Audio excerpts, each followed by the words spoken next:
Leveling your lawn looks like the easiest thing in the world. Dump some sand, drag it around, and boom, you've got a flat, smooth golf course lawn. That's what everybody thinks going in. And that's exactly why so many people end up with a lawn that looks worse than when they started.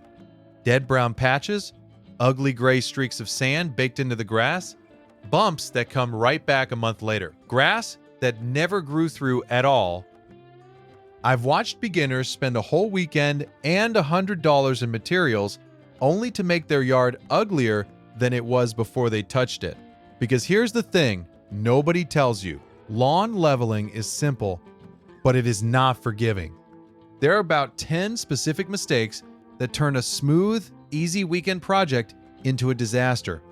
And almost every beginner makes at least 3 or 4 of them without even knowing it. Today, I'm going to walk you through all 10 in the order you'll actually run into them. From before you buy a single bag of sand, all the way to the mistake people make weeks later that quietly undoes all their work. Get these right, and leveling really is that easy. Get them wrong, and you're looking at a summer of regret. And the frustrating part is that leveling is genuinely one of the best things you can do for a lawn. A flat, smooth yard mows cleaner with no scalped high spots, it drains better, it's safer to walk on, and it just looks 100 times more professional. The payoff is huge. It's just that the gap between doing it right and doing it wrong is razor thin, and it comes down to these 10 things. So before we get into it, do me a quick favor. If you've ever tried to level your lawn and it went sideways on you, tell me in the comments what happened, because I guarantee you're not alone, and your story is going to help somebody watching avoid the same thing. And if you want more straight, no-nonsense yard advice that doesn't cost a fortune, hit subscribe, because that's exactly what I do here. All right, let's get into the 10 mistakes. The very first mistake happens before you even start, and it's the one that makes everything else pointless. People try to level a lawn without ever figuring out why it's bumpy in the first place.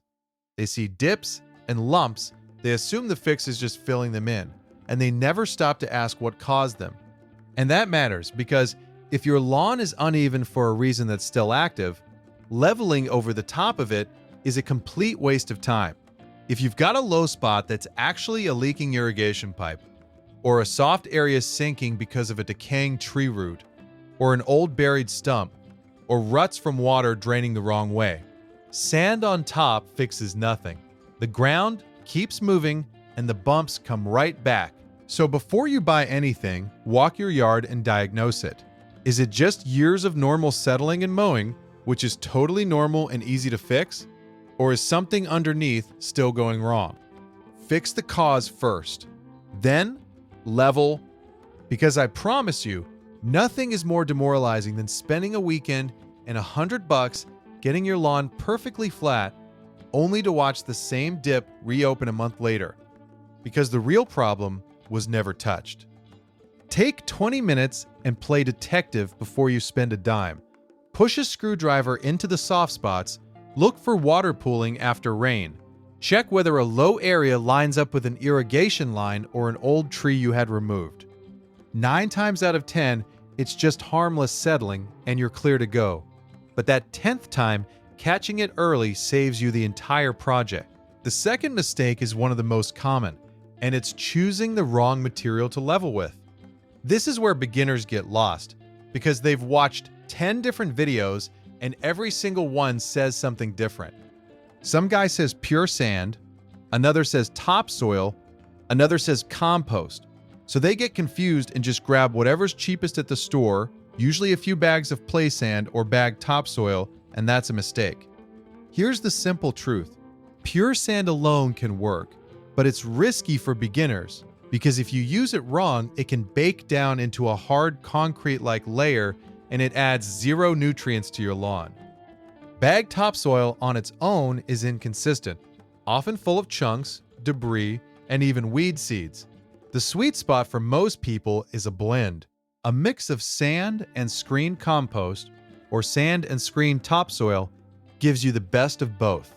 The sand improves drainage and keeps the surface stable so it doesn't settle again, and the compost or topsoil feed your grass as it grows up through the new layer. A common, reliable ratio you'll see is somewhere around 70% sand to 30% compost. That blend levels smooth and actually improves your soil at the same time. And there's a nuance here worth knowing. Cool season lawns, your fescues, bluegrass, and rye often respond best to compost or a compost and topsoil blend. Warm season lawns, your Bermuda, Zoysia, and St. Augustine actually handle sandier mixes really well, especially for leveling, because those grasses spread by runners that push right through a sandy layer and recover fast. And if you're feeling deeper depressions rather than just smoothing minor bumps, some people shift the ratio towards something like 60% sand, 20% topsoil, and 20% compost. So you get stability from the sand and food from the organic matter. Match your material to your grass and your situation, and you're already ahead of most beginners. While we're on materials, let me save you a second headache, which is buying the wrong amount. People either massively overbuy and have a pile rotting in the driveway for a month, or they run out halfway through and their lawn dries out waiting for a second trip. As a rough guide, 1 cubic yard of leveling mix covers somewhere around 500 to 1,000 square feet, depending on how thin you're spreading and how bumpy the lawn is. Measure your yard, do the math, and lean slightly toward a little extra rather than a little short, because stopping in the middle of a leveling job is miserable. And that leads straight into the third mistake, which is using material that's full of junk. Even if you pick the right type, the quality matters enormously.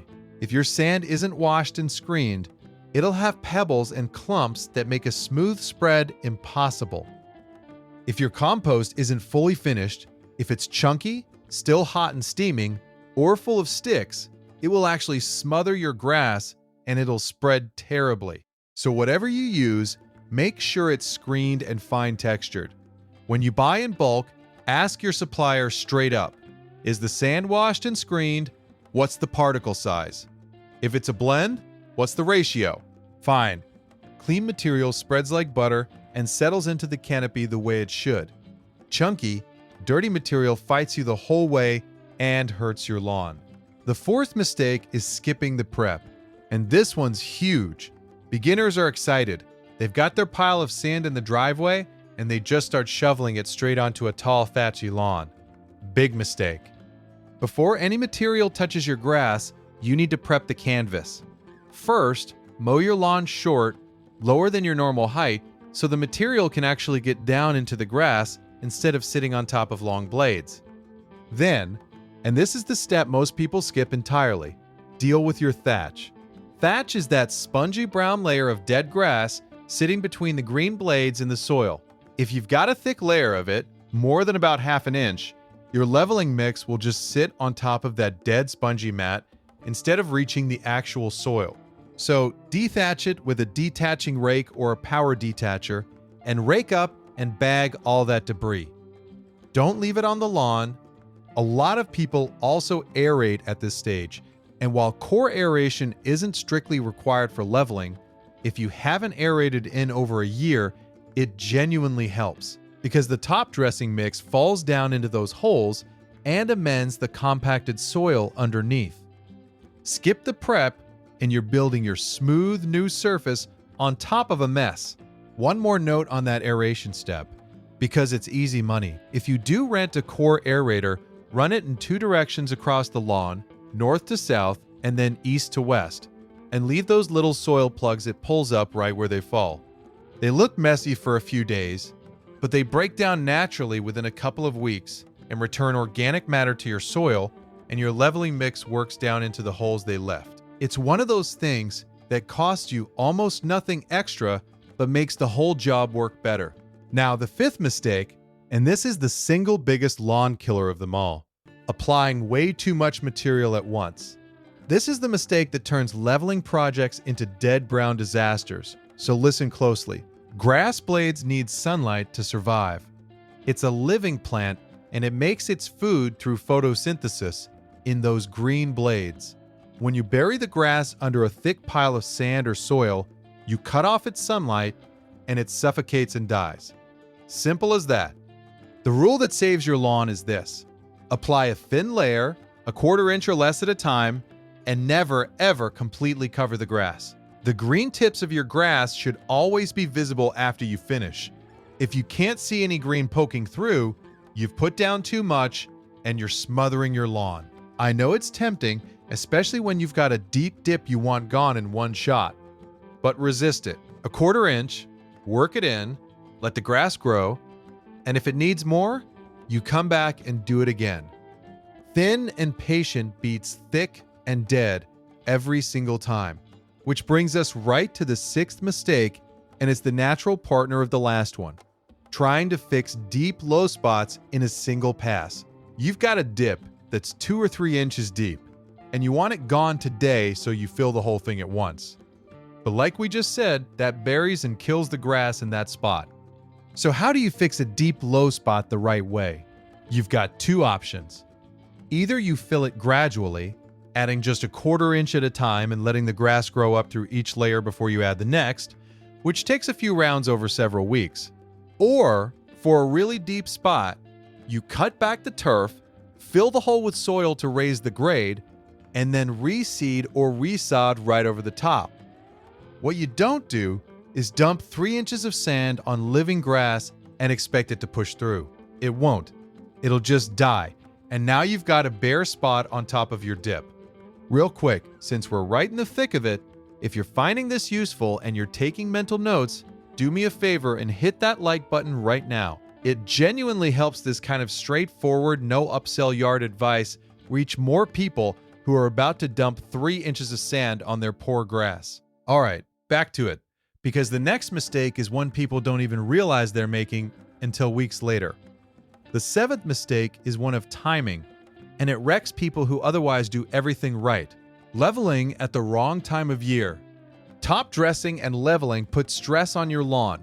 You're mowing it short, dethatching it, and burying part of it under material. Your grass needs to be actively growing to recover from that and push up through the new layer. If you level when your grass is dormant, stressed, or struggling, it can't recover, and you'll just end up with thin, damaged turf. So the rule is simple: level when your grass is actively growing and healthy.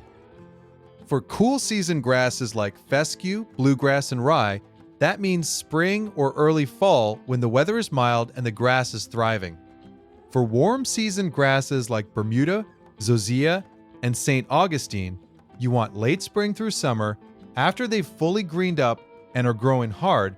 What you want to avoid is leveling in the brutal peak of summer heat on a cool season lawn, or right before your grass goes dormant for the season, because there's no growth left to recover and grow through the sand. Right material, right technique, wrong month, and you still lose. And this is worth saying plainly, because a lot of people watch a leveling video in the middle of summer, get fired up, and want to do it that weekend no matter what. If it's the peak of a heat wave and you've got a cool season lawn, that's the worst possible time. Your grass is already stressed and barely hanging on, and burying part of it under sand right then can finish it off. There's no shame in prepping now, buying your material, measuring your yard, getting your tools ready, and then waiting a few weeks for the temperatures to ease into that sweet spot where your grass is growing strong. Patience on timing is free, and it's the difference between grass that shrugs off the leveling and grass that never recovers. The 8th mistake is a tool and technique problem, and it's why some people's lawns come out streaky and uneven even when they use the right mix, not spreading the material evenly and not working it in. Beginners tend to just shovel piles out and kind of push them around, which leaves you with thick clumps in some spots and nothing in others. That's the opposite of leveling. The goal is an even, thin broadcast spread. Toss the material out in a scattering motion rather than dumping it in heaps. Then, and this is the part people forget, you have to work it down into the grass canopy. A big push broom, a leveling rake, or one of those flat leveling drags works great for this. You drag and brush the material back and forth until it settles down between the grass blades and off the tops of them, so the green stands back up through it. If you just leave piles sitting on top, You smother spots and you get that ugly, patchy look. Spread thin, brush it in, stand the grass back up. That's what gives you that pro even finish.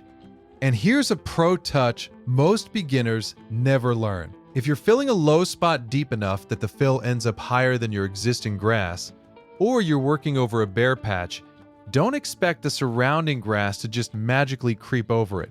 Throw some grass seed down on those spots as you go and lightly work it in.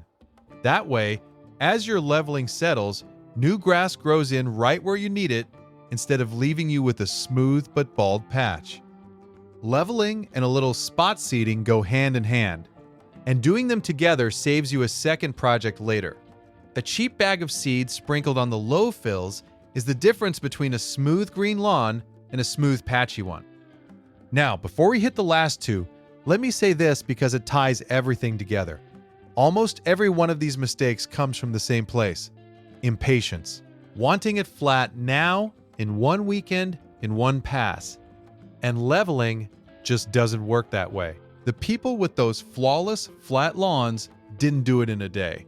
They did a thin layer, let it grow, and did it again. Slow is smooth, and smooth is flat. The ninth mistake happens right after you finish, and skipping it undoes a lot of your work. Not watering the material in. Once you've spread and brushed in your leveling mix, you need to gently water it. A lot of people skip this because they figure they'll just wait for rain, or they think the grass is fine. But watering does two important things. It settles the material down into the soil and the grass canopy, so it makes good contact and stops blowing or washing around. And it helps that stressed, freshly mowed grass recover and start growing up through the new layer. Use a fine mist, not a blast that'll wash your material into piles. A gentle soaking right after leveling makes a real difference in how fast and how evenly your grass bounces back. And keep an eye on it over the following days. As the material settles and the grass grows through, you might spot a few low areas you missed, and that's completely normal. Give the grass a week or two to push up through what you laid down, and then you can come back and hit those spots with another thin pass. Leveling is almost never truly one and done, and the people whose lawns look flawless understand that. They treat it as a light layer now, check it, another light layer later, until it's perfect, rather than trying to nail it in a single afternoon. And the 10th mistake is the one that quietly ruins lawns over the long run, and almost nobody talks about it: leveling with pure sand over and over, year after year, without any organic matter. Here's what happens. If you keep top dressing with nothing but sand on an infrequent basis, you build up alternating layers, a layer of sand, then a layer of thatch, then sand again. Turf scientists and golf course managers have documented this exact problem. Those layers cause drainage issues and management headaches down the road, and it's a mess to fix once it's built up. This is exactly why blending in compost or topsoil matters, and why, if you do go the sand route, you commit to light and frequent applications rather than occasional heavy ones. For the average homeowner, the takeaway is simple. Don't just pile sand on your lawn every couple of years and call it good. Use a blend with organic matter, keep your layers thin, and you'll avoid building a layered mess under your feet that you'll be cursing 5 years from now. So let me give you the honest verdict, because that's what matters. Leveling your lawn absolutely works, and it's one of the most satisfying projects you can do in a yard. A smooth lawn mows cleaner, looks incredible, and is just nicer to walk on, but it rewards patience and punishes shortcuts. If you diagnose the real cause first, pick a proper sand and compost blend, prep your lawn by mowing and detaching, apply thin layers of 1/4 inch or less, while always keeping the green tips showing. Build up deep spots gradually, time it for when your grass is growing, spread and brush it in evenly, water it in gently and use organic matter instead of endless pure sand. You will get that flat, smooth lawn. And you'll get it without killing your grass, wasting your money, or redoing the whole thing next year. The single biggest thing to remember out of all 10, thin layers and never bury the grass. If you only take one rule away, take that one. It's the difference between a smooth green lawn and a brown, sandy disaster. Master that one rule, and honestly, the other 9 get a lot easier. Everything else is just refinement on top of that. And one last thing to set your expectations, because it'll save you frustration. Most lawns only need a major leveling once every 3 to 5 years. After that, you're just doing light maintenance top dressing to keep things smooth and the soil healthy. So if you do this right, one good season, you're not signing up for a yearly ordeal. And if you notice new bumps forming fast within months of leveling, that's your sign that something underneath is still wrong. A leaking pipe, a rotting root, drainage. Go back to mistake number 1 and find the cause. A properly leveled lawn on stable ground stays smooth for years. Now, I want to hear from you. Which of these mistakes have you made? Or almost made? Be honest, we've all buried some grass at some point. Drop it in the comments so other people can learn from it. And if you're about to tackle your own lawn this season, tell me what your yard looks like and I'll try to point you in the right direction. Those comments end up being some of the most useful stuff on the whole channel. And if this saved you from wrecking your lawn or wasting a weekend, do me a favor and hit that like button. It genuinely helps the channel reach more people about to make these same mistakes. Share it with the neighbor whose lawn looks like a roller coaster. And subscribe for more straight, cheap, no-nonsense yard advice. Thanks for watching. Take it slow out there, and I'll see you in the next one.